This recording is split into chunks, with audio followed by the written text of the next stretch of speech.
برائے خوشنودی امام زمان صلوات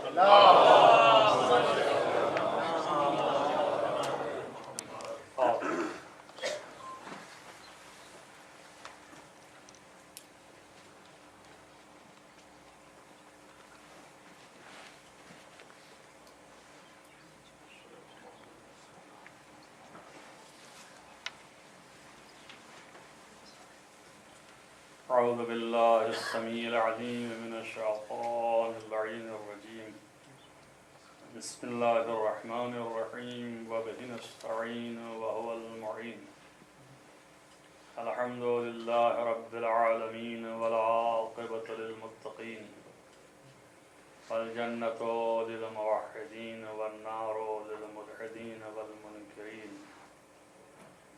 الصلاة والسلام على سيد الأنبياء والمرسلين خاتم النبيين مولانا مولى الكونين جد الحسن والحسين أبي القاسم محمد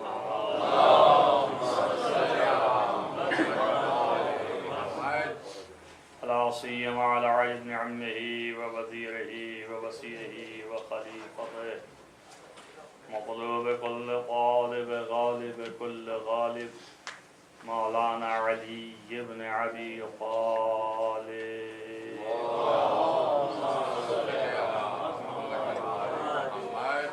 وعلى آله الطيبين الطاهرين المعصومين المظلومين الذين أذهب الله عنهم الرجس وطهرهم تطهيرا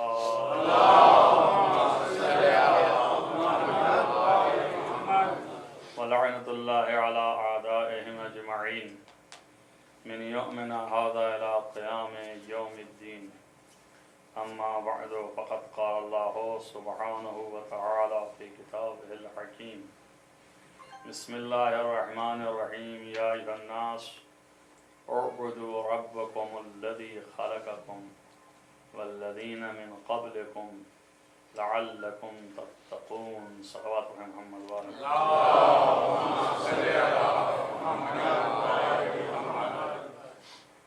اس سے پہلے بھی میں نے اس آیت کی تلاوت کی تھی اور اس موضوع عام کے تحت اس آیت کو کہ جسے اللہ نے تمام دنیا کے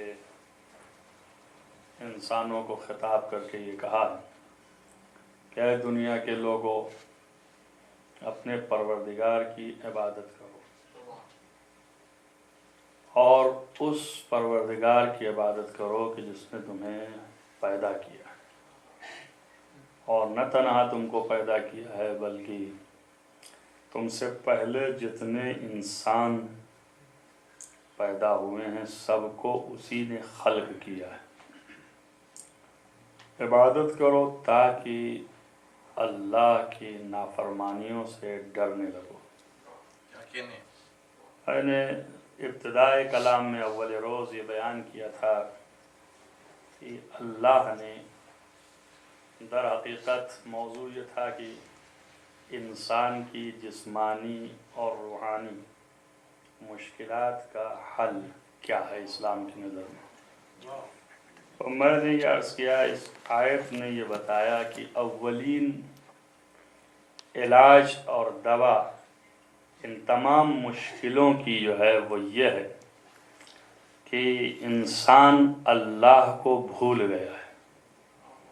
اگر وہ خدا کو یاد کرے اور اس کی طرف متوجہ ہو جائے تو اس کی تمام تر مشکلات اور پریشانیاں خود اس سے روحانی ہو یا جسمانی سب آہستہ آہستہ برطرف ہو جائیں گے۔ کیوں؟ اس لیے کہ ممکن ہے ظاہر انسان کو کچھ اور دکھ رہا ہو، مثلا جسمانی تکلیف ہے، ارے بھائی اس سے اللہ کی یاد سے کیا تعلق، اس کو تو دوا لگائیں اور حکیم کے پاس جائیں، ڈاکٹر کے پاس جائیں، علاج کروائیں۔ لیکن یہ مت بھولیے آپ کہ جس چیز سے دوا بنی ہے وہ چیز بھی خلق کرنے والا وہی خدا ہے، اور اگر اس کا ارادہ ہو جائے تو جتنے حکیم و طبیب و ماہرین وہ سب اپنے سارے افکار لیے بیٹھے رہ جائیں مگر ایک لمحے کے لیے شفا ممکن نہیں۔ اگر اس کا ارادہ ہو جائے تو پھر کوئی طاقت دنیا میں آپ کی جسمانی مشکلوں کو بھی برطرف نہیں کر سکتی۔ اور اگر اس کا ارادہ ہو جائے کہ نہیں آپ سے یہ مشکل برطرف ہو تو ایک عادی جو بہت ہی اسپیشلسٹ بھی نہ ہو، فقط دوائیں جانتا ہو اور دوائیں آپ تک پہنچائے، اس کے چونکہ ارادے میں ہے کہ آپ کو شفا حاصل ہو، اس لیے آپ کو دوا کھاتے ہی ساتھ احساس شفا ہوگا۔ تو ساری قوت و قدرت و طاقت خواہ یہ جسمانی ہی زندگی کیوں نہ ہو، اس میں بھی اسی کے ہاتھ میں۔ اسی لیے اس نے کہا ہے کہ اپنے رب کی عبادت کرو کہ تم کو لمحے لمحے پر تمہاری پرورش کرنے والا ہے، جب اس کو نہ بھولو۔ ہم جو ہے سب کو یاد کرتے ہیں مگر اسی کو بھول جاتے ہیں۔ اگر اس کو یاد رکھیں تو جتنے بھولے ہوئے ہیں وہ خود بخود یاد آ جائیں گے، اور اگر اسے بھلا دیا تو جتنے یاد کرتے رہتے ہیں پھر بھی بھول جائیں گے، آپ کے ذہن سے محو ہو جائیں گے، نکل جائیں گے۔ یہ اس کی قدرت ہے کہ اس نے ہمیں اور آپ کو اتنی طاقت دی ہے کہ ہم اور آپ جو ہیں اس طاقت کو استعمال کر رہے ہیں، یوٹیلائز کر رہے ہیں، اور ناز بھی کرتے ہیں اس طاقت کے اوپر، مگر پھر بھی اس کو بھول جاتے ہیں۔ اگر اس طاقت پہ ناز کرنے کے ساتھ ہم اس کی ذات پر بھی ناز کرنے لگیں کہ کیا اس نے یہ طاقت ہم کو دی ہے، بس ایک ہی جملے کی ضرورت ہے، دوسرے کی نہیں۔ پہلا جملہ تو اپنے لیے ناز تھا کہ کیا طاقت ہم کو ملی ہے، کیا قوت ہم کو ملی ہے، کیا حیثیت ہم کو حاصل ہے، کیا قدرت ہم کو ملی ہوئی ہے اور ہم اس پر تصرف کر رہے ہیں، استعمال کر رہے ہیں۔ لیکن اس کے ساتھ ایک جملہ لگانے کی ضرورت ہے کہ یہ جو کچھ بھی ملا ہے یہ اسی کی ذات سے ہے۔ بس یہ ایک لفظ اگر لگا دیں آپ تو پہلے والی بھی جو بات کہہ رہے تھے آپ اپنی نسبت سے، یہ بھی عبادت بن جائے۔ پہلے والی بات آپ کی نسبت سے تھی، آپ کی تعریف تھی، آپ اپنی بات کر رہے تھے، لیکن وہ آخری جملہ لگا دینے سے پہلے والے جملے کی قیمت اللہ کی نظر میں ہو گئی، اور آخری والے جملے کو بھلا دینے سے پہلے والے کی قیمت اللہ کی نظر سے گر گئی۔ اس کا نام تکبر ہو گیا۔ پہلا والا جملہ جو تھا کہ میری طاقت، میری چیز، میری حیثیت، میری قدرت، یہ سب جو ہے وہ اگر آخری جملے کے ساتھ ہے تو عبادت ہے، اور اگر تنہا ہے تو تکبر ہے، اور کبریائی، تکبر اور بڑائی سوائے اللہ کے کسی کے پاس نہیں ہے۔ اب اس کا مطلب یہ ہوا کہ اپنی بڑائی اللہ کے مقابلے میں لے کے آ رہا ہے، اور ظاہر ہے کہ وہ سب پر قادر ہے، سب پر جو ہے وہ قدرت رکھتا ہے، سب کو اس نے بنایا ہے، سب کو اس نے خلق کیا ہے۔ لہذا اس نے کہا کہ دیکھو اپنے رب کی عبادت کرو، چاہے جدھر تم جاؤ گھوم پھر کر کے یہ سوچو کہ کون پرورش کر رہا، یہ کون ہمیں دے رہا ہے کہ ہم کھا رہے ہیں، یہ کون ہمیں طاقتیں دے رہا ہے کہ جو ہم چل رہے ہیں۔ یہ جتنے آپ کے سسٹم میں بنایا ضرور ہے، لیکن سسٹم میں بنانے کے معنی یہ تھوڑی نہ کہ بنا کے اب وہ معطل ہو گیا، ایسا تو نہیں ہے کہ جو چیز بنا دی ہے اس نے، اس کے بعد اب وہ کچھ نہیں کر سکتا ہے۔ اب سسٹم میں ہے تو ایسے ہی ہوتا ہی رہے گا۔ اگر ایسے ہی ہوتا رہے تو پھر قیامت کا تصور ہی نہ ہو، ہمیشہ ایسے ہی ہوتا رہے گا، کبھی یہ ختم ہوئے گا ہی نہیں۔ لیکن قیامت کا تصور یہ بتا رہا ہے کہ سسٹم پر کسی کی قدرت ہے کہ جو کبھی بھی اس کو روک سکتا ہے اور کبھی بھی اس کو چلا سکتا ہے، لہذا اس کی قدرت ہر وقت حاوی ہے، ہر ایک پر حاوی ہے، ہر ذرے کے اوپر قدرت اس کی حاوی ہے، ہر ذرے کے اوپر اس کا تسلط اور ہولڈ ہے۔ ایسا نہیں ہے کہ جیسا چاہے ویسا وہ کرتا رہے، کوئی بھی چیز اس کے ارادے کے مطابق ہے، چل رہی ہے۔ جہاں سے اس کا ارادہ پہلے سے معین ہے کہ ہاں بدل دوں گا، ولو کہ ہمیں دکھائی نہیں دے رہا ہے، کیونکہ ہم اس کی ذات کو نہیں دیکھ رہے ہیں، تو اس کے ارادے کو کہاں سے سمجھ سکتے ہیں؟ اس اللہ کے ارادے کو کہاں سے سمجھ سکتے ہیں؟ ہم کہاں سے دیکھ سکتے ہیں؟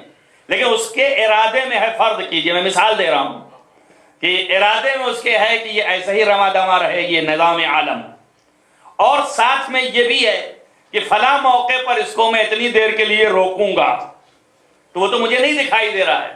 اب جب رکے گا تو ہم سوچیں یہ رک کیوں گیا، یہ کس وجہ سے رک گیا، کہے کے لیے رک گیا، تو اپنی اپنی عقلیں لڑائیں گے کہ شاید اس کی وجہ یہ ہے کہ یہ بنا ایسے تھا، اس طرح سے بنایا گیا تھا، یا کوئی اس میں ڈیفیکشن پیدا ہو گیا تھا، یا کچھ، چونکہ ظاہر میں ہمیں دکھ نہیں رہا، لیکن باطن اس کا یہ ہے کہ اس کے ارادے میں یہ تھا کہ یہ چلے ایسے، مگر جب میں چاہوں گا یہ رک جائے گا، اور جب پھر چاہوں گا تو چلنے لگے گا۔ اب اس چیز کو کہ اس کے ارادے میں تھا کون جان سکتا ہے؟ ظاہر والے تو جان ہی نہیں سکتے ہیں، اس لیے اگر جان سکتے ہوتے تو آپ بھی جانتے ہوتے، ہم بھی جانتے ہوتے، سبھی جانتے ہوتے۔ مگر اگر کوئی چیز کا ارادہ اس کے پاس ہے اور وہ کرنا چاہ رہا ہے اور چاہتا ہے کہ وہ ظاہر بھی ہو، تو آخر کوئی نہ جانے وہ چیز کو ارادہ رکھنا معنی نہیں رکھتا ہے، اس لیے کہ ارادہ ہم نے کیا ہے کہ یہ کام میرا ہو اور یہ یہاں تک ہو، اس کے بعد کا پھر ہمارا پروگرام ہے کہ اس طرح سے ہو، اس کے بعد کا اس طرح سے ہو۔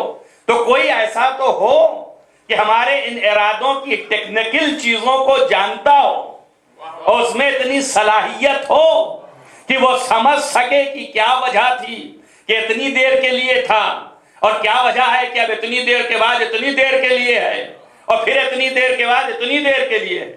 کوئی ایسا ہونا چاہیے، اگر نہیں ہے تو خالص میں نے ارادہ کیا، مہینے چلا دیا، آپ تو کچھ جانتے نہیں تھے، آپ دیکھتے ہی رہے خالی بس، اور دیکھے اور اٹھ کے چلے گئے، تو ایسے معرفت پیدا نہیں ہوگی۔ معرفت ہماری قدرت کی اور ہمارے اقتدار کی، ہمارے علم کی، ہمارے ہولڈ کی اس وقت پیدا ہوگی جب آپ ہمارے ارادے سے بھی واقفیت رکھتے ہو۔ تو اس کے معنی ہے کہ کوئی ہے جہان میں ایسا کہ جو ارادہ الہی سے واقفیت رکھتا ہے، جو ارادہ الہی سے واقفیت رکھتا ہے وہی جانتا ہے کہ اس موقع پر اب یہ ہوگا اور اس موقع پر یہ ہوگا، تو اب موقع سے وہ فائدہ اٹھائے گا، موقع سے فائدہ اٹھائے گا کہ اب یہاں تک یہ ہو رہا ہے، اس کے بعد پھر یہ ہونے والا ہے، میں بھی اپنا یہیں پہ کام کر لوں۔ اسی کا نام ہے اقتدار ارادہ الہیہ۔ جس کو ملا اس نے یہ کیا کہ دیکھا ارادہ پروردگار کیا ہے، اور اس کے بعد پھر ارادے کو اپنی نظروں میں رکھا، اور پھر امت کے سامنے تمام اس کے اقتدار کا اظہار کیا۔ اسی لیے ارادہ نظر میں تھا، ورنہ سونا کیا معنی رکھتا ہے؟ بھائی نبی کا سونا کیا معنی رکھتا ہے جو کہہ رہا ہے کہ سب لوگ مل کر کے عبادت کرو پروردگار کی؟ تو وقت عبادت نبی عبادت کیوں نہیں کر رہا ہے؟ سونا کیا معنی رکھتا ہے نبی کا؟ اور اس کے بعد پھر یہ پوچھنا کیا معنی رکھتا ہے کہ یا علی نماز ہوئی کہ نہیں ہوئی؟ جو کر رہے ہیں آپ دونوں باتیں معنی نہیں رکھتی ہیں نا۔ اس کے معنی ہے کہ ارادہ الہی کے اظہار کو، توجہ کریں آپ، ارادہ الہی کے اظہار کو واضح کرنا چاہ رہے ہیں نبی کہ ہم کچھ نہیں ہیں، ہماری ذات کچھ بھی نہیں ہے، صرف ارادہ الہی کے پابند ہے. جب تک اس کا ارادہ تھا ہم وقت پہ نماز پڑھ رہے تھے, اور جب اس کا ارادہ ختم ہوا تو اب ہم سورج پلٹا کے نماز پڑھیں گے. کر رہے ہیں, اس کا مطلب یہ ارادہ خداوندی سے آگاہی تھی اور موقع کا فائدہ اٹھایا. ارادہ یہ بھی جانتے تھے, وہ بھی جانتے تھے. اب نبی بھی پلٹا سکتے تھے, لیکن تاریخوں نے یہ نہیں لکھا کہ نبی نے پلٹایا ہو. جو کریں آپ میری بات پر پوری تاریخ چھان ڈالیں آپ. بھائی نبی رسول اللہ تھے, ارادے سے واقف تھے, نماز انہوں نے, وہ سو رہے تھے ان کے زانوں پر, یہی تو لکھتے ہیں لوگ نا. تو اب چاہیے یہ تھا کہ نبی پلٹاتے, کہ سورج پلٹا, اس لیے کہ میری نبوت کے دور میں ایسا واقعہ ہو رہا ہے, اور اپنے اقتدار کے سامنے کسی کے اقتدار کو جتانے کی ضرورت کیا ہے؟ اس لیے کہ ہم طاقتور ہیں, ہمارے سامنے یہ کیا ہیں, لیکن وہ یہی تو بتانا چاہتے ہیں کہ اگر ہم کر جائیں گے تو ہمارے ہی اقتدار کو یہ جانتے رہیں گے. ایسا کیوں نہ نظام دے دیں کہ ہمارے بعد والوں کو بھی پہچانتے چلے جائیں. اس لیے علی کو حکم دیا کہ تم سورج پلٹاؤ. اب علی نے سورج پلٹا کر کے کائنات کو بتایا کہ ہم وہ ذات ہیں جہاں ارادہ الہی پلتا ہے اور ہمارے ہاتھوں سے ظاہر ہوتا ہے. صلوات محمد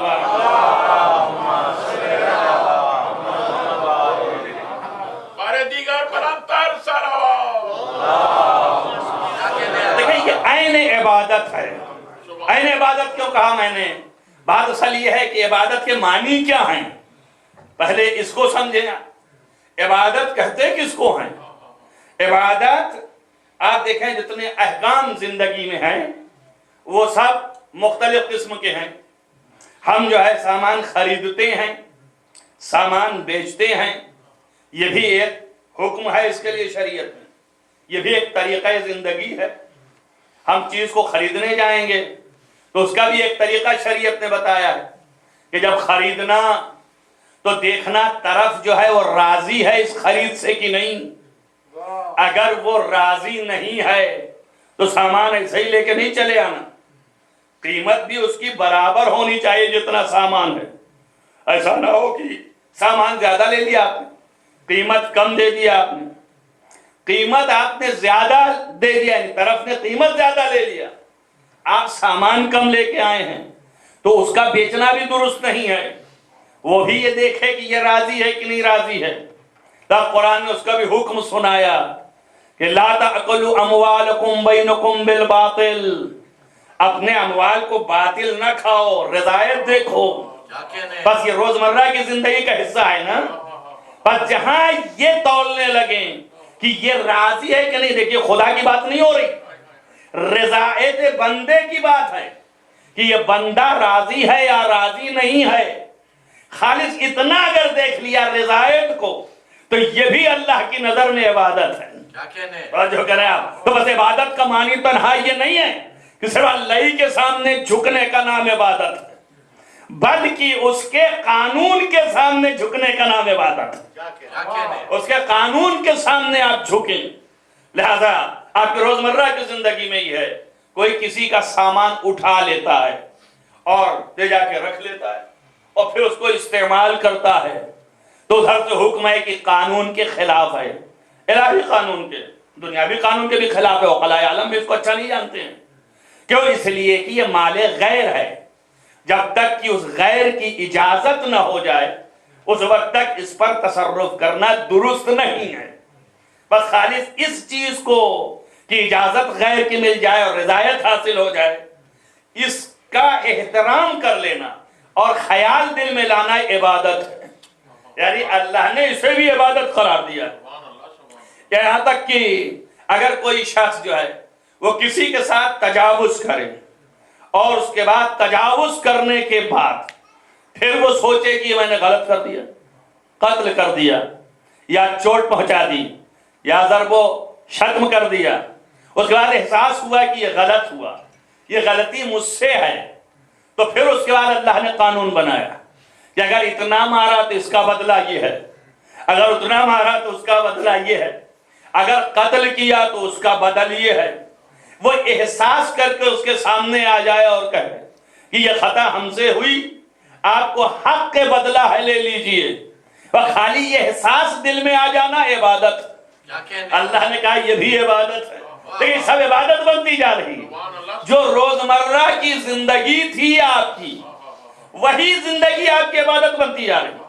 آپ چلے جا رہے ہیں، راستے میں کوئی ملا، بڑی حقارت کی نگاہ سے دیکھا اور بڑے ایسے انداز سے اس کی طرف توجہ نہیں کیا اور اس کو اتنا ذلیل اور پست کیا، بس جیسے ہی یہ آپ نے کیا یہ معصیت پروردگار، اور جیسے ہی آپ نے اس کو دیکھا اور اس کے سامنے فروتنی کی، آپ جھکے، آپ کے اندر انکساری پیدا ہوئی، ایک دو جملے ایسے کہے کہ دل میں اس کے خوشی آئی، یہ عمل خود اللہ کی نظر میں عبادت ہے۔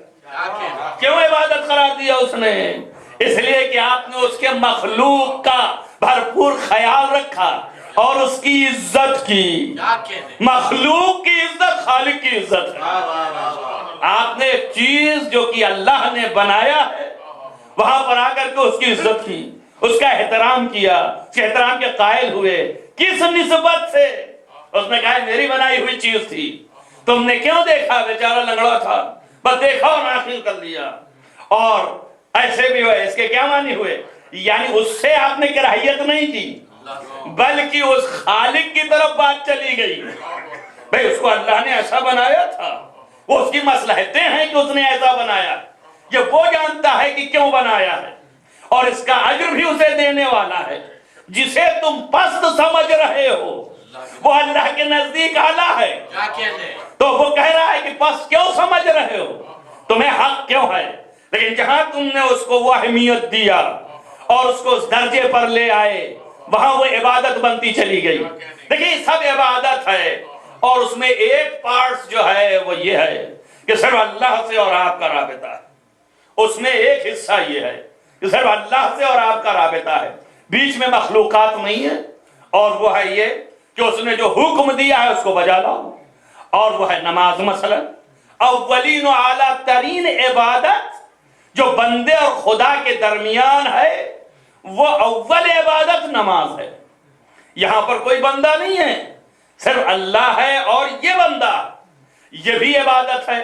ہم لوگ جو روزمرہ بولتے ہیں وہ یہ والی کو عبادت سمجھتے ہیں، اور اس زندگی کے حصے کو خالص زندگی سمجھتے ہیں، اس کو عبادت سے گرائے ہوئے ہیں۔ درحالے کی پوری زندگی میں ایک چوتھائی نظام بانٹنے کے اعتبار سے ہے، وَإِلَّا پوری زندگی میں فقط اور فقط 10 و 20 منٹ صرف اس عبادت کے ہیں، باقی ساری زندگی ان عبادتوں کے ہیں۔ اور جو کہہ رہے ہیں آپ یہ 15-20 منٹ کے لیے جو ہے احساس دلانے کے لیے یہ کیوں رکھا اس نے؟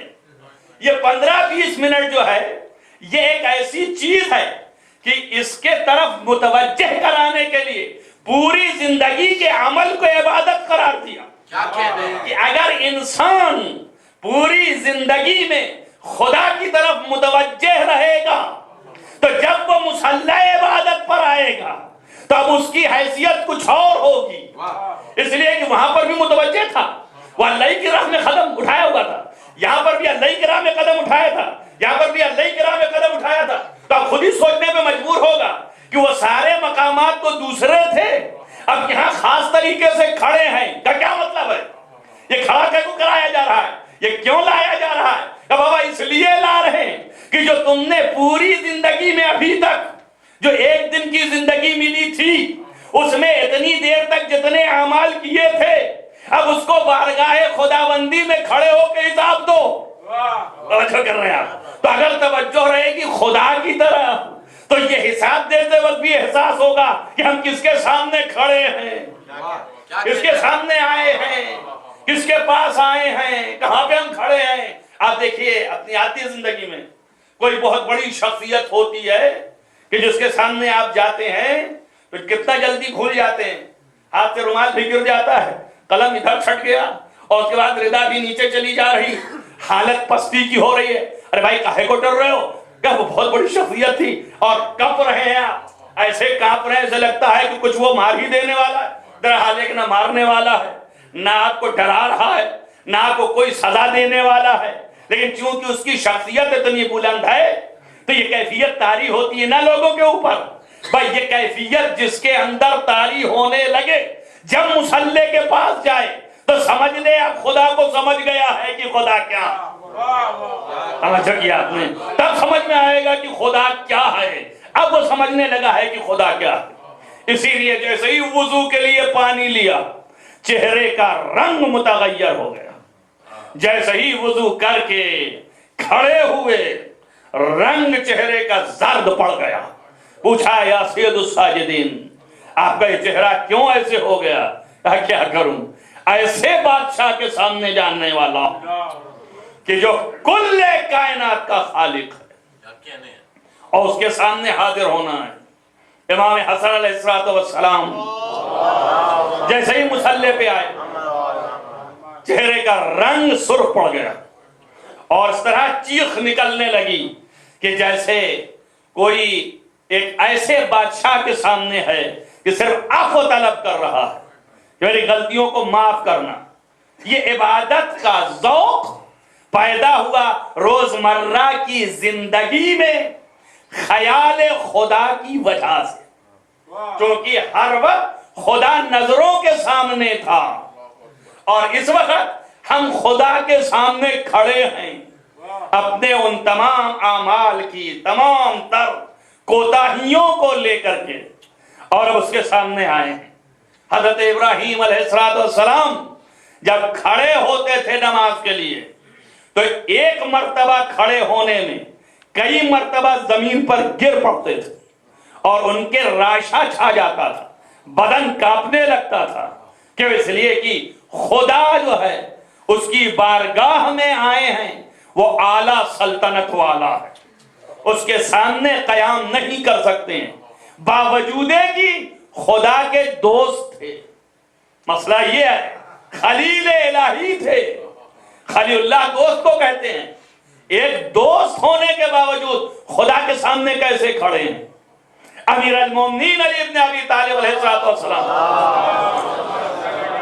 جہاں پر اللہ کی عظمت اور جلال کا اقرار اور اس کی بلندی کہ آپ وضو کے حالت میں ہی رنگ متغیر ہوتا تھا، وہاں پر یہ بھی تھا کہ جمال جلال الہی میں اس طرح سے محو ہو جاتے تھے کہ دنیا کی کوئی چیز ان پر اثر کرتی ہی نہیں تھی.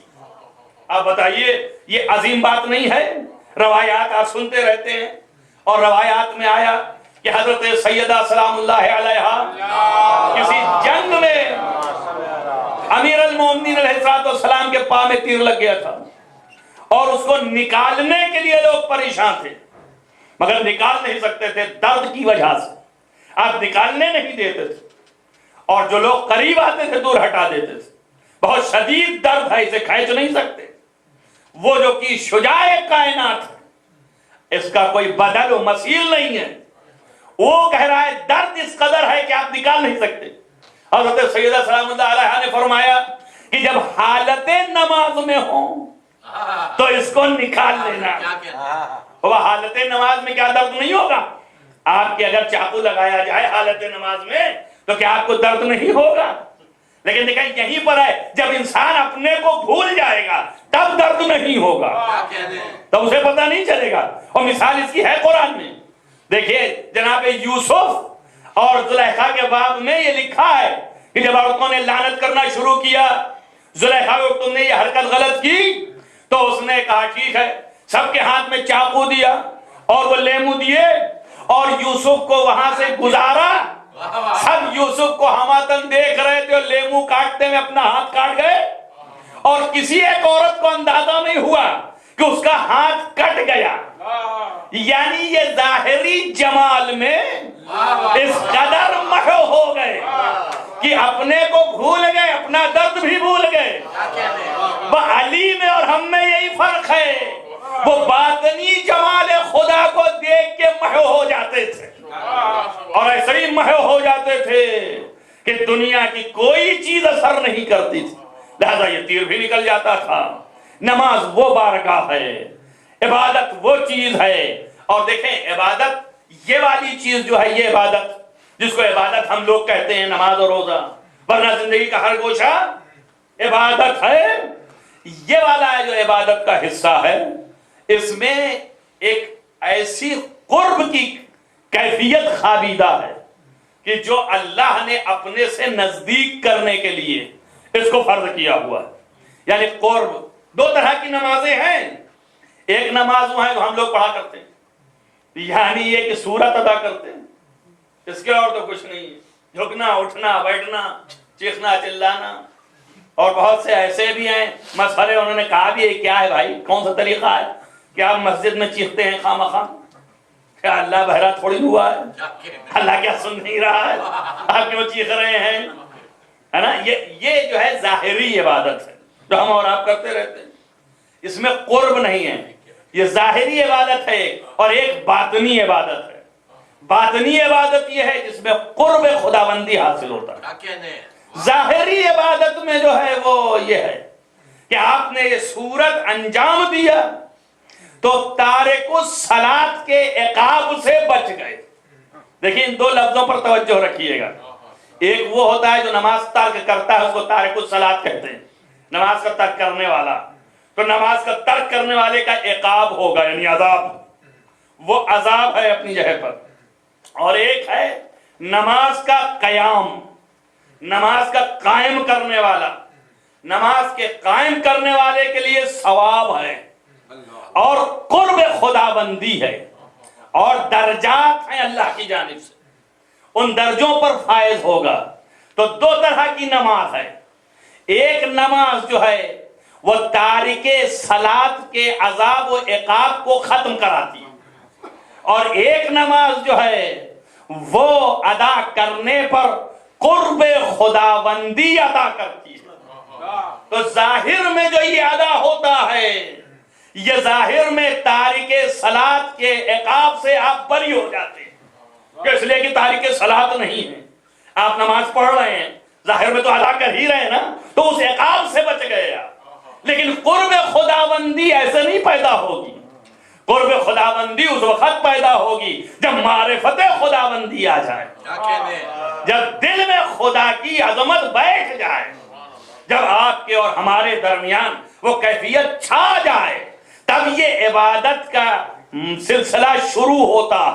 اور پھر اس عبادت کے لیے کہا ہے اللہ نے ان الصلاۃ تنہی عن الفحشاء والمنکر، یہ نماز جو ہے وہ برائیوں سے بچاتی ہے۔ صورت نماز خود اتنا کرے گی کہ تارک صلاۃ کے عذاب کو روک لے گی، لیکن دوسرے گناہ سے نہیں بچائے گی۔ توجہ کریے گا میری بات پر۔ اور اگر کوئی جلال خداوندی کی معرفت رکھ کر کے نماز پڑھ رہا ہے تو قرب الہی بھی ملے گا، دوسرے گناہوں سے بھی بچے گا۔ پر جہاں نماز پڑھنے کے بعد دوسرے گناہوں سے بچ رہا ہو، وہاں سمجھے کہ قرب الہی کے درجات مل رہے ہیں، اور جہاں دوسرے گناہ کی طرف بڑھ رہا ہو، سمجھے فقط ہم عقاب کو برطرف کر رہے ہیں بس۔ بھئی آپ کے سمجھ میں تو آنا چاہیے نا، یہی نماز پڑھنے والے تھے، کوئی غیر نماز والا تھوڑی تھا، بھئی نماز ہی کے لیے لیٹا ہوا تھا تلوار چھپائے۔ ایسا کریں آپ، یہ بھی تو نماز ہی پڑھ رہا تھا نا، اور مولا کائنات نے اس کو جگایا نماز ہی کے لیے نا۔ بھئی وہ نماز ہی تو پڑھ رہے تھے جو حسین ابن علی کا گلا کاٹنے چلے گئے، تو بس کون سی نماز پڑھ رہے تھے؟ ظاہری نماز ادا کر رہے تھے، باطن نماز تک نہیں پہنچے۔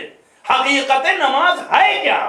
مولا امیر المومنین علی ابن ابی طالب علیہ السلام فرماتے ہیں، پوچھا گیا کہ اس نماز میں رکوع کا کیا معنی ہے؟ تو آپ نے فرمایا اس نماز میں رکوع کا معنی، رکوع کے معنی یہ ہیں کہ اپنے سر کو ہم نے جھکا دیا اللہ کی بارگاہ میں، کہ لے تیرے سامنے جھک گیا، جو چاہے کر۔ اب وہ چاہے میرے سر کو کاٹ دے اور چاہے میرے سر کو بلند کر دے، اس کے اختیار میں ہے۔ اور اس کے بعد جب سجدے میں گئے تو اس کا اشارہ کیا ہے؟ فرمایا اس کا اشارہ یہ ہے، پہلی دفعہ سجدے میں جانا بتاتا ہے کہ ہم مٹی سے نکلے ہیں، اور اس کے بعد سر اٹھانا یعنی مٹی سے آئے ہیں، اور دوبارہ سجدے میں جانا اشارہ ہے پھر اسی مٹی میں جائیں گے، اور جو کر رہے ہیں آپ، اور اس کے بعد پھر سر اٹھانا اشارہ ہے کہ حشر کے دن پھر اٹھائے جائیں گے۔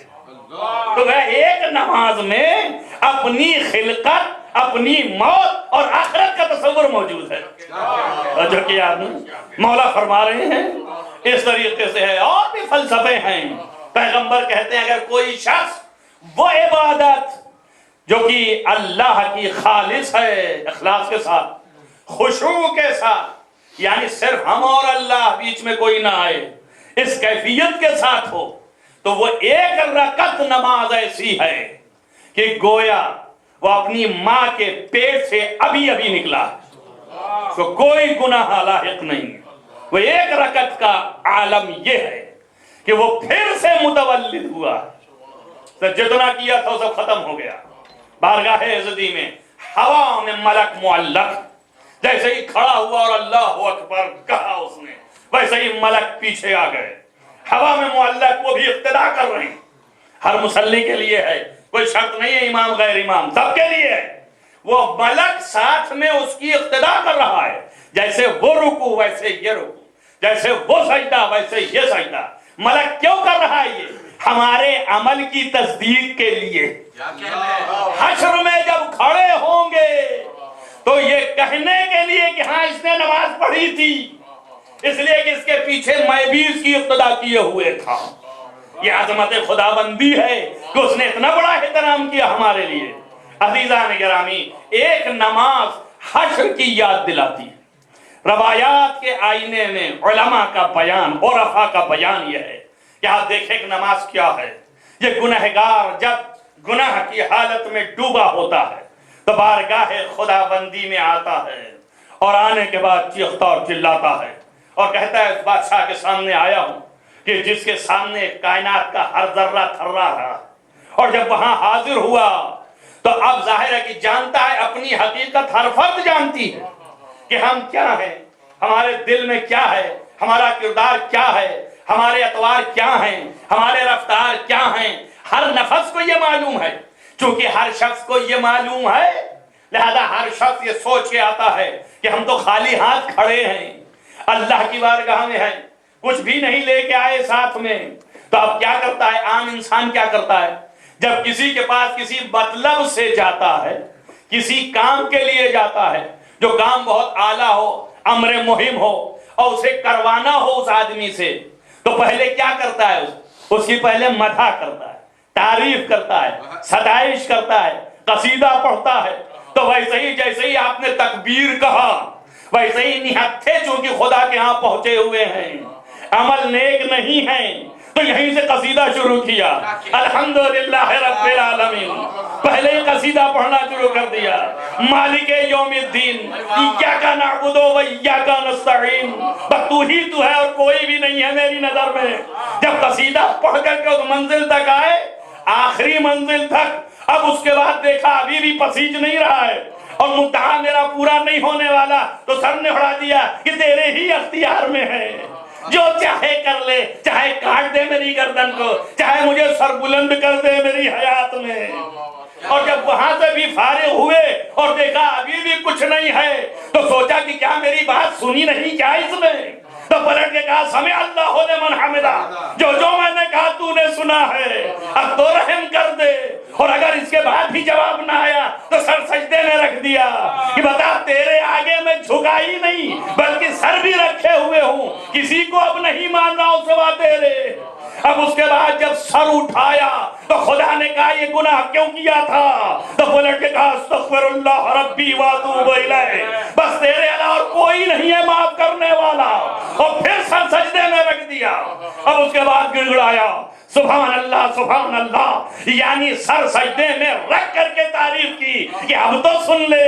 اس کے بعد جب سر اٹھایا تو پھر اللہ نے کہا یہ گناہ کیوں کیا؟ کہا میں جانتا ہوں کچھ نہیں لایا ہوں سوائے تیری وحدانیت کے اقرار کے۔ توجہ کریں، لا اشہد ان لا الہ الا اللہ، صرف تیری وحدانیت کا اقرار لے کے آیا ہوں، میں یہی لے کے آیا ہوں۔ کیوں لے کے آیا ہوں؟ اس لیے کہ تو نے کہا تھا کہ لا الہ الا اللہ حسنی، لا الہ الا اللہ یہ قلعہ ہے، من دخلا فی حصنی امنا من عذابی، جو میرے اس لا الہ الا اللہ کے اندر داخل ہو گیا وہ عذاب سے مامون و محفوظ ہو گیا۔ تیرے کہنے پہ میں یہ قرار خالص لے کے آیا ہوں۔ اور اس کے بعد بھی دیکھا کہ اتنے پہ راضی نہیں، کہا تیرے محمد کی ابدیت اور اس کی رسالت کا بھی قائل ہوں۔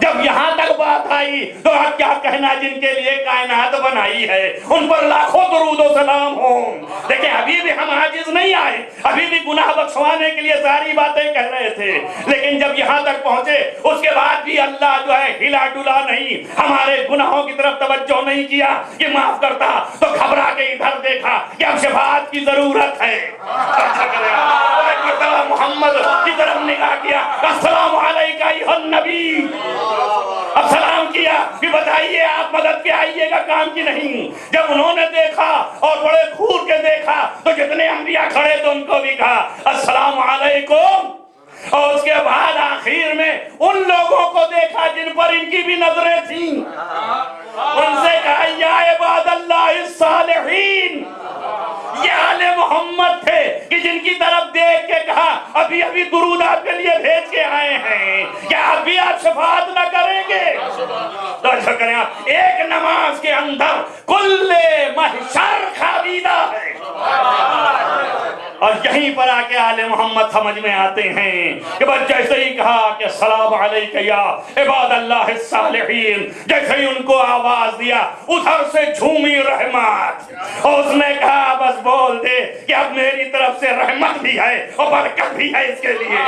اچھا کریں، یہ مقام آل محمد ہے۔ انبیاء کے دوڑ میں گیا، انبیاء کے پیچھے پیچھے دوڑا، کوئی شفاعت کی آواز نہیں آئی، رسول کو پکارا نہیں پوچھا، لیکن جب آل محمد کا دامن پکڑا تو انبیاء نے بھی کہا یا خدا بخش دے، رسول نے بھی کہا بخش دے، آل محمد نے بھی ہاتھ اٹھا دیا تو در سے آواز آئی میری رحمت و برکت کا تقاضا ہے کہ اس کو جس طرح میں نے پیدا کیا تھا ویسے ہی اس کے حالت اولا میں پلٹا دے۔ ایک صلوات پڑھیں محمد والے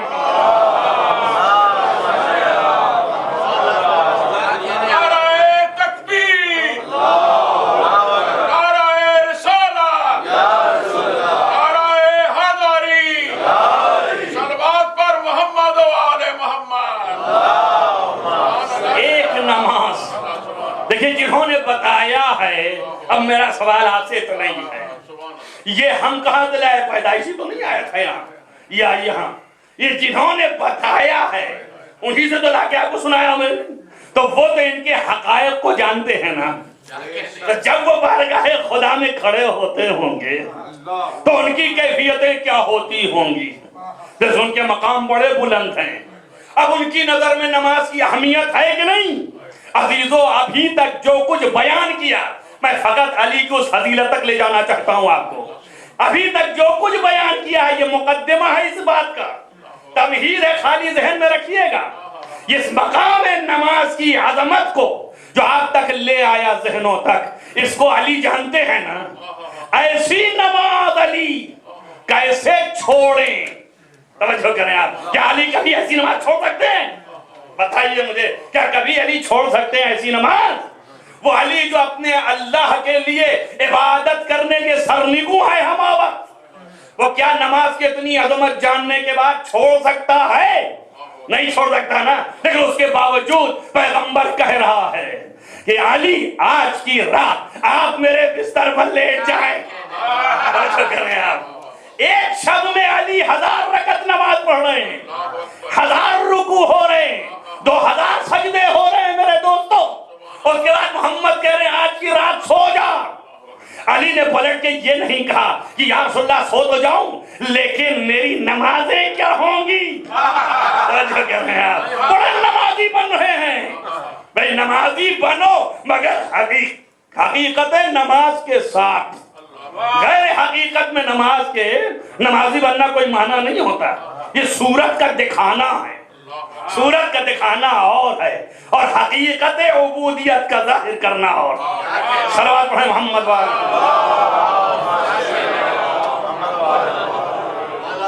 کہہ سکتے تھے نا کہ یا رسول اللہ میں 1000 رکعت پڑھتا ہوں ایک شب میں سو تو جاؤں گا لیکن یہ 1000 رکعت جو کریں آپ اور ملاحظہ فرمائیں، آپ اندازہ کریں کہ کتنی عظمت ہے. اور اگر یہاں تک آپ پہنچ گئے، اس شب میں علی لیٹ گئے اور ایک رات تاریخ بشریت علی میں کبھی اتنا نہیں سوئے جتنا آج کی رات سوئے ہیں. دیکھیے الفاظ میرے اس پر آپ غور کیجئے گا. میں نے علی کی بشریت کی تاریخ بتائی ہے، ان کی تاریخ میں کبھی نہیں سوئے. وَإِلَّا اگر امامت علی کی تاریخ ہو تو نیند کا تصور ہی نہیں ہے. کیوں؟ اس لیے کہ نمائندہ ہے اس کا لا تأخذہ سنۃ ولا نوم، اس کا نمائندہ ہے. یہ ایک لمحے کے لیے اگر خوابیدہ ہو جائے تو نظام عالم کی اطلاع نہ پیدا کرے. اس کے معنی یہ ہیں کہ ظاہری خواب اور ہے اور باطنی خواب اور ہے.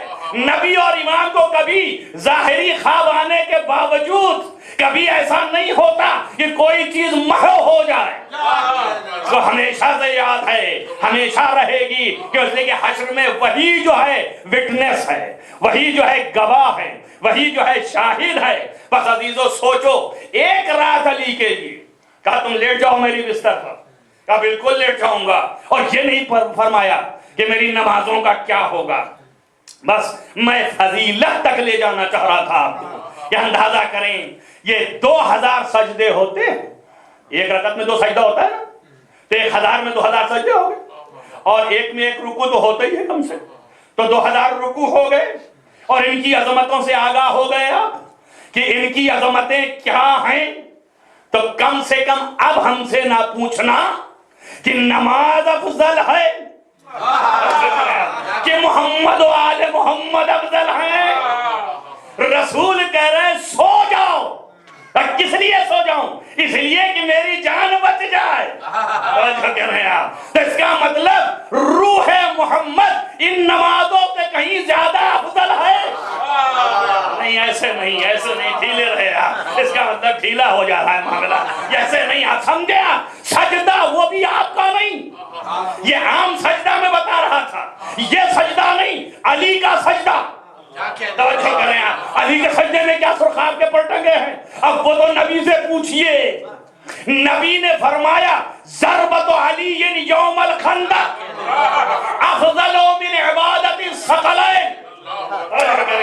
علی کی ایک ضربت خندق کے روز تمام زمین و آسمان پر جتنی عبادتیں ہو رہی ہیں ان ساری عبادتوں میں افضل ہے. بھئی آپ کا تذکرہ نہیں ہے تنہا کہ تمام مسلمان جو نمازیں پڑھ رہے ہیں ثقلین کی لفظ ہے. ثقلین میں ہر ذرہ ہے. ما من شیء الا ان یسبح تسبیحہ، اور کوئی ذرہ ایسا نہیں جو اللہ کی تسبیح نہ کر رہا ہو. تو ثقلین کی عبادت ایک طرف اور علی کی ایک ضربت ایک طرف. ضربت کیا ہے؟ ضربت صرف ہاتھ کا ایک چکر ہی تو ہے. جو ایک ہاتھ کے چکر کا مقابلہ کائنات نہیں کر سکتی. بتاؤ علی کے وزن سجدہ کا کس قدر ہوگا؟ کوئی سجدہ اس وزن کے مانند ہوگا؟ ویسا سجدہ 2000 سجدہ علی نبی پر نثار کر کے نبی کی جان بچا رہے ہیں.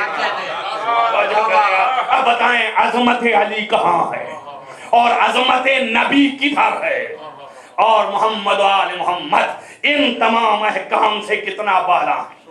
انہی کی وجہ سے یہ احکام ہیں، انہی کی وجہ سے یہ حکم ہیں. آپ دیکھیں یہ زندگی عظیم ہے. اسی زندگی کے تحت علی ابن ابی طالب کی زندگی چل رہی ہے اور اسی زندگی کے نظام کے مطابق کائنات کو پیغام دیا جا رہا ہے. دنیا چاہے جتنا لکھے اور چاہے جتنا مٹائے، لیکن وہ نظام زندگی ایسا اللہ نے خلق کیا ہے ان کی کہ ان کا ہر کلمہ، ہر عمل، ہر فعل ایسا ہے کہ کائنات کے لیے شاہد بنا ہوا ہے اور ظاہر ہے اور واضح ہے لوگوں کے سامنے. دیکھیں حالت سجدہ میں وہ علی جس نے اپنے سجدے کو نثار کیا محمد کی جان بچانے کے لیے، وہ علی اپنی جان کو اسی سجدے میں نثار کر رہا، بس انتہا ہی تو ہے نا، محمد کی جان بچانے کے لیے سجدے کو نثار کیا اور اپنی جان سجدے کی حالت میں دیا تاکہ دنیا جان لے کہ نماز کا قیام بھی ہمیں سے ہے اور نماز کی انتہا بھی ہمیں پہ ہے۔ ہمیں نماز کے قائم بھی کرنے والے، ہمیں نماز کی انتہا بھی کرنے والے۔ آپ دیکھیں رات بھر ایسی گزر گئی کہ تاریخ یہ بھی لکھی ہے اور یہ بھی لکھا ملتا ہے کہ یہی ایک واحد رات ہے، وہ ایک رات تھی کہ جس میں کبھی اپنی زندگی میں اتنا نہیں سوئے، اور ایک یہ واحد رات ہے کہ کبھی اتنا جاگے بھی نہیں۔ توجہ کریں آپ، جتنا یہ ہے کہ بستر پہ جاتے ہیں اور اٹھ جاتے ہیں اور پھر اس کے بعد باہر نکل آتے ہیں، پھر ستاروں کو دیکھتے ہیں، کبھی محو گفتگو ستاروں سے ہیں، کبھی محو گفتگو کہکشاں سے ہیں، کبھی محو گفتگو تمام آثار قدرت کائنات سے ہیں، اور کبھی محو گفتگو ان پرندوں سے ہیں، ان جانوروں سے ہیں جو گھر میں پلے ہوئے ہیں، اور وہ جانور بھی نزدیک ہو رہے ہیں۔ کیوں؟ دیکھیے احساس انسان کو اگر ہو جائے تو بہت بڑی چیز ہے، جانور کو بھی احساس ہے کہ آج تک جو ساتھ ہے لگتا یہ ہے، حالات یہ بتا رہے ہیں کہ اب یہ ہم سے بھی چھڑنے والا ہے۔ لہذا ان کی محبتوں کا تقاضا یہ ہے کہ اپنی بے زبانی میں، اپنی اس زبان میں آ کے علی کی رضا کو کھینچ رہے ہیں کہ اے میرے والد کو، اے میرے مالک و وارث، مجھے چھوڑ کے کہاں جا رہا ہے؟ اور علی ان کو بھی تسلی دے رہے ہیں کہ گھبراؤ نہیں، تمہارے ساتھ سلوک جیسا میں کر رہا تھا ویسا ہی سلوک ہوگا، اس لیے کہ جانشین ایسے چھوڑے۔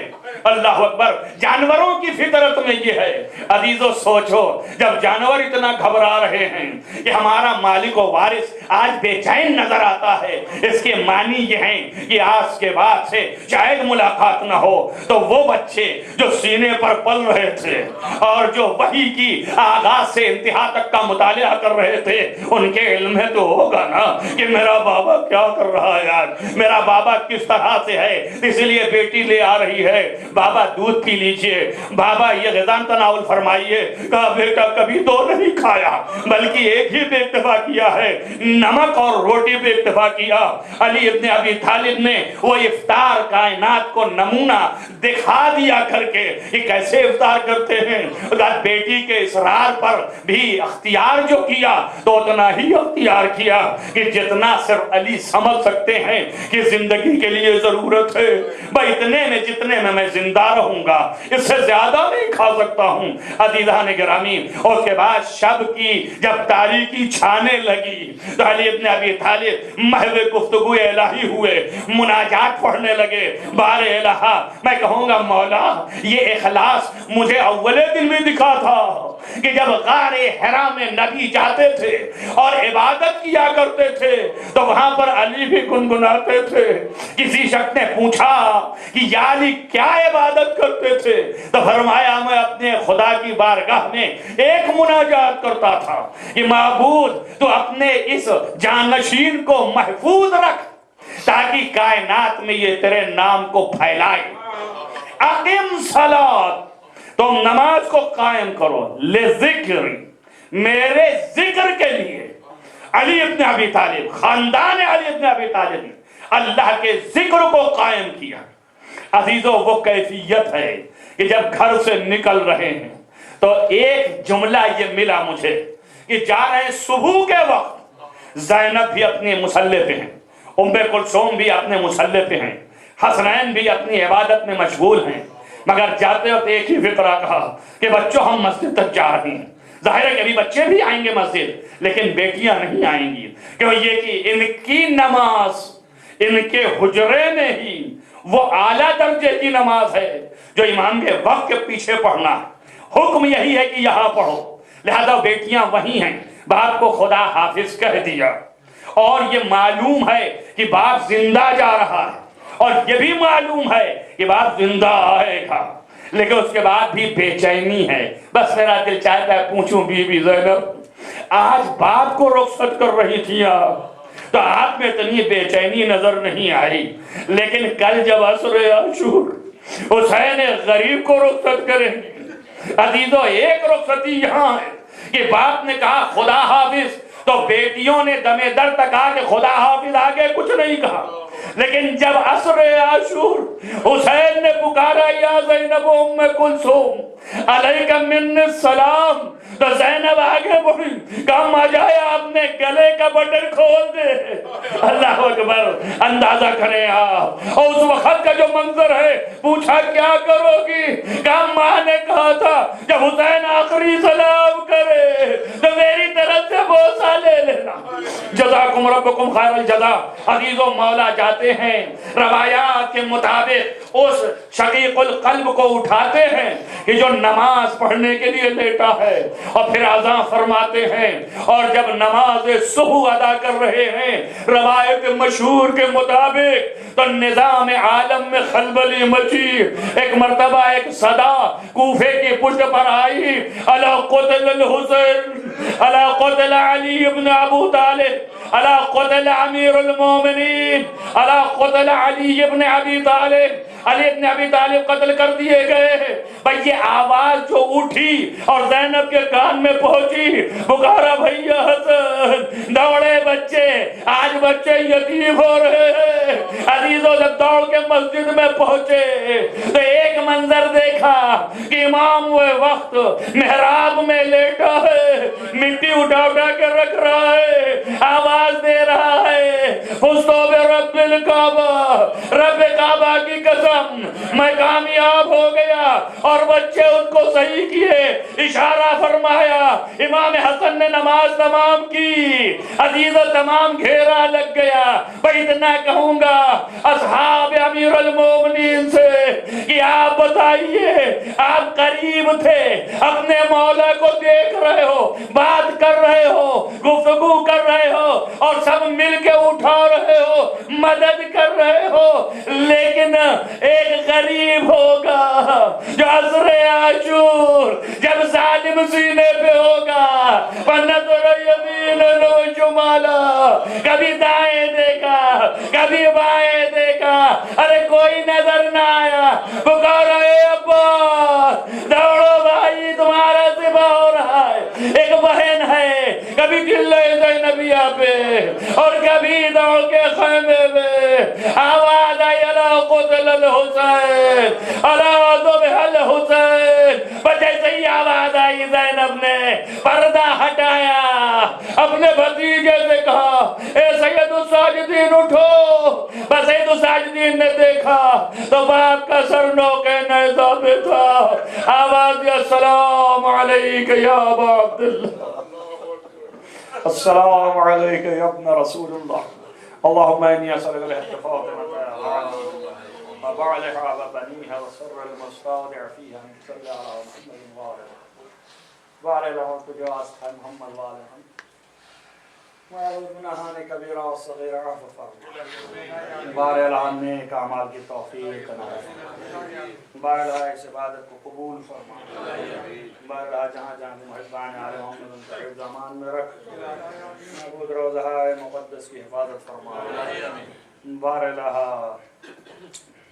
تجھے واسطہ ہے محمد وآل محمد، تمام مریض شفا، تمام مریض جہان میں ان کو شفا عاجل و کامل عطا، خصوصاً جن لوگوں نے دعاؤں کے لیے کہا ان کی دعاؤں کو مستجاب فرما، بارے اللہ ہمارے امام کو ظہور جلد از جلد فرما، ان کے اصحاب انصار میں شمار فرما، اللہم تقبل من الدعا ما تنفع